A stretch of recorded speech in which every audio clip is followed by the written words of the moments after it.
सुशांत सिंह राजपूत एक हंसता मुस्कुराता चेहरा अब हमारे बीच में नहीं रहा। बॉलीवुड का चमकता दमकता सितारा अब हमारे बीच में नहीं रहा।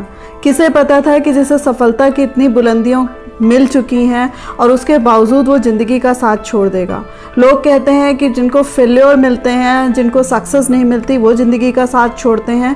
लेकिन सुशांत सिंह राजपूत के केस में अगर मैं बात करूं तो कुछ भी समझ में नहीं आ रहा है कि ऐसी कौन सी वजह है जिसकी वजह से उन्हें ये इस तरीके का कदम उठाना पड़ा।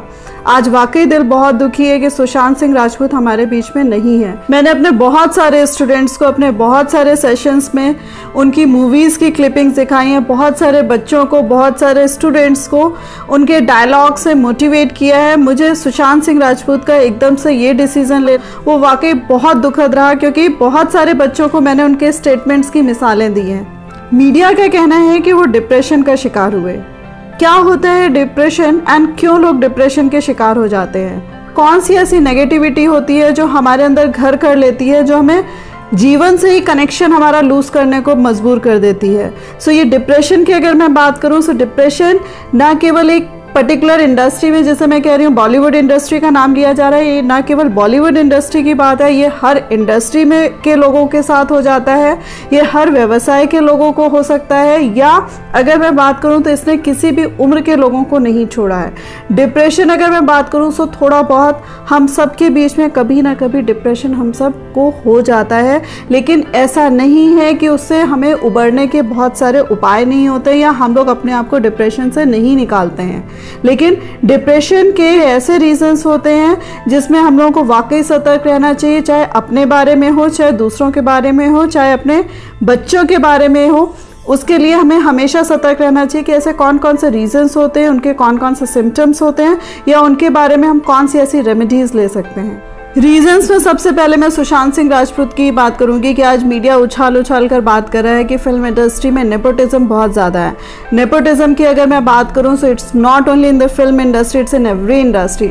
जहां पर लोग पहुंचे हुए होते हैं, वो कोशिश उनकी होती है कि उनके अपने ही लोग पहुंचे और उनकी जो सफलता का श्रेय है वो केवल अपने लोगों को ही देना पसंद करते हैं। नए लोगों को एंट्री देना या नए लोगों को बहुत ज़्यादा सक्सेस देने के फेवर में पुराने लोग नहीं रहते। सो ये जो नेपोटिज्म की बात करी जाए या डिस्क्रिमिनेशन की बात करी जाए, it's a matter in every industry and it's in everywhere. ये केवल ऑफिसेज या इंडस्ट्री में ही नहीं होता, ये कई बार फैमिलीज में भी होता है, कई बार बच्चों के क्लासरूम्स में भी होता है, बच्चों के स्कूल में भी होता है कि उनको किस तरीके से इन सारे भेदभाव का शिकार होना पड़ता है। और कई बार हमारे बच्चे उन सारे रीजंस में या उन सारी वजहों से डिप्रेस्ड होते भी हैं। एंड डिप्रेशन के साथ ही साथ एक चीज़ और मैं बोलूँगी कि हर इंडस्ट्री में, हर ऑफिस में, हर जगह एक लॉबिंग होती है कि लोग अपने ही तरीके के लोगों को पसंद करते हैं। वो उसमें जो डिफरेंट कैटेगरी का पर्सन होता है या डिफरेंट विचारधारा के लोग होते हैं उनको एंट्री बिल्कुल नहीं देते हैं। एंड इवन देन उनमें इस तरीके से खामियां निकाली जाती हैं कि जो डिफरेंट कैटेगरी का पर्सन है उसे लगने लगता है कि अपने आप में उसमें बहुत सारी खामियां हैं या वो इस पूरे सिस्टम में पूरी तरीके से मिसफिट है। एंड इस लॉबिंग की अगर मैं बात करूं तो सुशांत सिंह राजपूत अभी इस लॉबिंग का शिकार हुए हैं, क्योंकि है कि उनका एक मेंटल लेवल रहा हो, उनका बहुत अच्छी सोच और विचारधारा के रहे हो जिससे बाकी लोग तालमेल नहीं रखते हो और वो उसमें कहीं आसपास ठहर भी नहीं पाते हो, और इस वजह से उनको मिसफिट करार कर दिया गया हो या कई तरीके की फिल्म्स उनके हाथ से निकल गई हो। We don't know the reasons, but कहीं ना कहीं ये लॉबिंग का रीजन एक जरूर रहा होगा।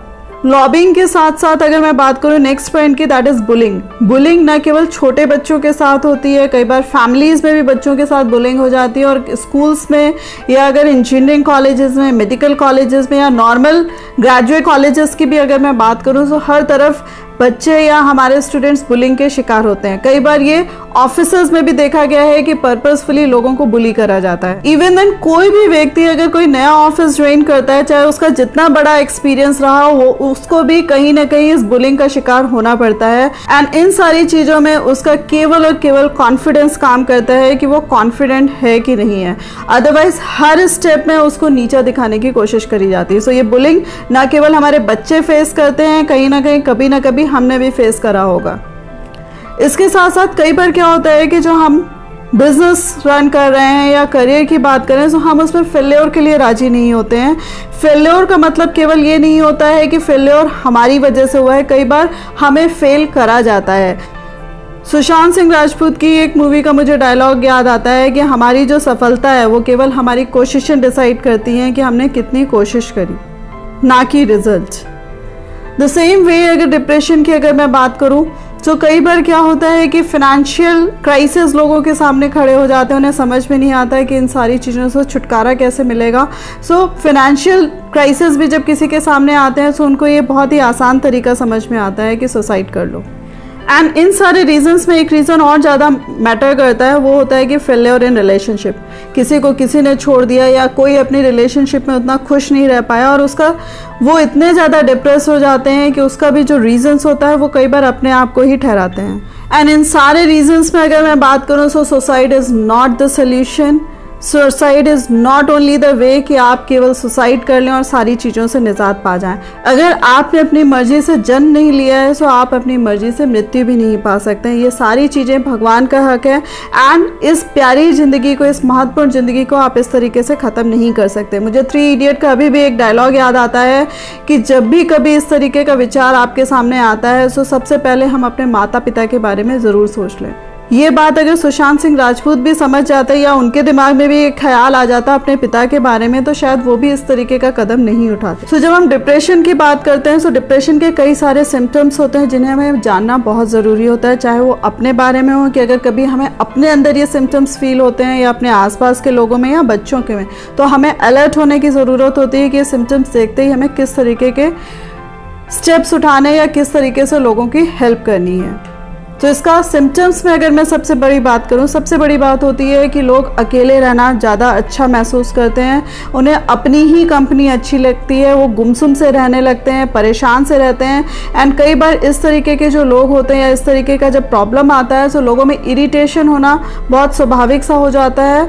वो दूसरों के कुछ भी बोलने में इरिटेट हो जाते हैं, दूसरों के हंसने बोलने में भी इरिटेट होने लगते हैं एंड हर तरफ से उनको कुछ भी अच्छा नहीं लगता है। नेगेटिविटी जो होती है उन्हें चारों तरफ से नज़र आती है, उन्हें सारी चीज़ों में अपने फेलियर्स ही नज़र आते हैं। सो ये जो डिप्रेशन है, ये जो एक छोटा सा वर्ड है जिसको हम ऐसे हवा में उड़ा सकते हैं। आइए जानिए क्या छोटी छोटी चीज़ें हम कर सकते हैं जिससे ना केवल हम अपने को बचाएं, अपनी सोसाइटी को बचाएं और अपने बच्चों को भी बचा सकते हैं। सो हम लोग मेडिकल एक्सपर्ट ना होते हुए भी कई बार हम डिप्रेशन के जो शिकार व्यक्ति होते हैं उनकी किस तरीके से हेल्प कर सकते हैं, किस तरीके से उनको बाहर निकाल सकते हैं, कई सारी चीज़ें होती हैं। जब भी कभी हमें इस तरीके के लोग मिल रहे हैं जो डिप्रेशन के शिकार हैं, सो हम उनसे ज़्यादा से ज़्यादा बातचीत करें जिसको वो पसंद करते हैं एंड उनसे कहीं ना कहीं हम रीज़न जानने की कोशिश करें कि वो इतने नेगेटिव क्यों हो रहे हैं। और जब व्यक्ति उन चीज़ों में पूरी तरीके से खुल के अगर आपके सामने आता है या अपने पॉइंट्स आपसे शेयर करता है, अपनी बातें शेयर कर लेता है, सो कहीं ना कहीं धीरे धीरे वो डिप्रेशन से बाहर निकलता है। द सेम वे जो डिप्रेशन के जो शिकार व्यक्ति होते हैं या डिप्रेशन कई बार मोमेंट्री भी होता है और उसी मोमेंटम में कई बार लोगों के सामने एक सुसाइड जैसा अटेम्प्ट सामने आता है। लोगों को लगता है कि वो सुसाइड भी कर सकते हैं एंड ये सबसे इजी तरीका है। सो जो ये सुसाइड का जो एक मोमेंट्री थॉट लोगों के सामने आता है उस समय अगर मैं बात करूं सो लोगों को उसको ब्रेक करने की कोशिश करनी चाहिए कि किस तरीके से ये जो थॉट है उसको ब्रेक कर दें, वो उसी में बहते ना चले जाएं। कोशिश करनी चाहिए कि उस समय उनका कोई फेवरेट व्यक्ति हो जिससे वो बात करना पसंद करते हो, दोस्त हो, परिवार के लोग हो, या उन्हें उस समय उस जगह को छोड़ना बहुत ज़रूरी होता है कि उस जगह को छोड़ दें जिससे वो थॉट को चेंज कर दें। कई बार रात में अगर आपके सामने थॉट आ रहा है तो आप टीवी ऑन कर सकते हैं, आप कोई अपनी फेवरेट मूवी देख सकते हैं, आप म्यूज़िक सुन सकते हैं, किसी को फ़ोन कर सकते हैं, बट उस पर्टिकुलर थॉट से निकलना बहुत ज़्यादा ज़रूरी होता है।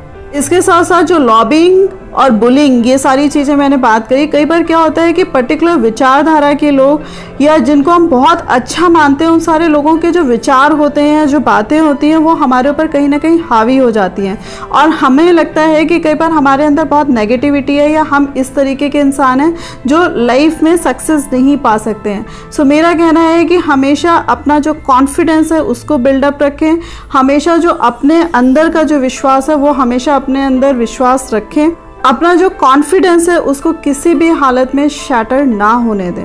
आपको कौन से लोग बहुत पसंद करते हैं या कौन से लोग आपको बहुत क्रिटिसाइज़ करते हैं, इसका निर्णय आप ही को लेना होता है एंड किसी को भी अपने ऊपर हावी ना होने दें कि किसी की बातें आपके दिल में दिमाग में इतनी घर कर जाएं कि आप इस तरीके का अटैम्प्ट उठा लें। यही चीज़ हमें अपने को भी समझानी होगी और यही चीज़ें हमें अपने बच्चों को भी समझानी होंगी। सेम वे कई बार हम लोगों को सक्सेस की आदत होती है। कई बार हम लोग यही सोचते हैं कि हम जो अच्छा काम कर रहे हैं उसमें हमें अच्छे ही परिणाम मिलेंगे या हमें अच्छे रिजल्ट्स आएंगे, एंड कई बार होता भी है। बट इसके साथ साथ हमें फेल्योर्स के लिए भी तैयार रहना चाहिए कि अगर हमें फेल्योर्स मिल रहे हैं तो हमें उसको किस तरीके से फेस करना है, या जो चैलेंजेस मिलेंगे उसको हमें किस तरीके से फेस करना है।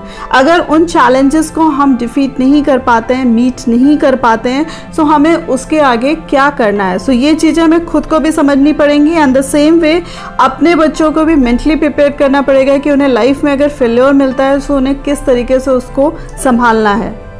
सो जब भी हमें इस तरीके के विचार अपने दिमाग में आते हैं सो उसका केवल और केवल एक ही उपाय है, वो है कि बातें। हमें किसी अपने फेवरेट व्यक्ति से बात करना, और अगर किसी और के दिमाग में भी ये बात आती है सो उसको भी यही बात समझानी है कि उससे बातें करनी है। बातों बात में हम जिस तरीके से चीज़ों का एक सोल्यूशन निकाल सकते हैं, व्यक्ति को संभाल सकते हैं, वो दवाओं से कहीं ज़्यादा असरदायक होता है और कहीं ज़्यादा बेहतर होता है। सो हम किस तरीके से किसी व्यक्ति को अगर बहुत ज़्यादा ये डिप्रेशन का शिकार है सो उसको मेडिकल ट्रीटमेंट की ज़रूरत वाकई पड़ती है, लेकिन फिर भी मैं कहूँगी जो बातें होती हैं वो बहुत असरदायक होती है कि किस तरीके से हम एक पॉजिटिव थाट से किसी भी व्यक्ति को बाहर निकाल सकते हैं।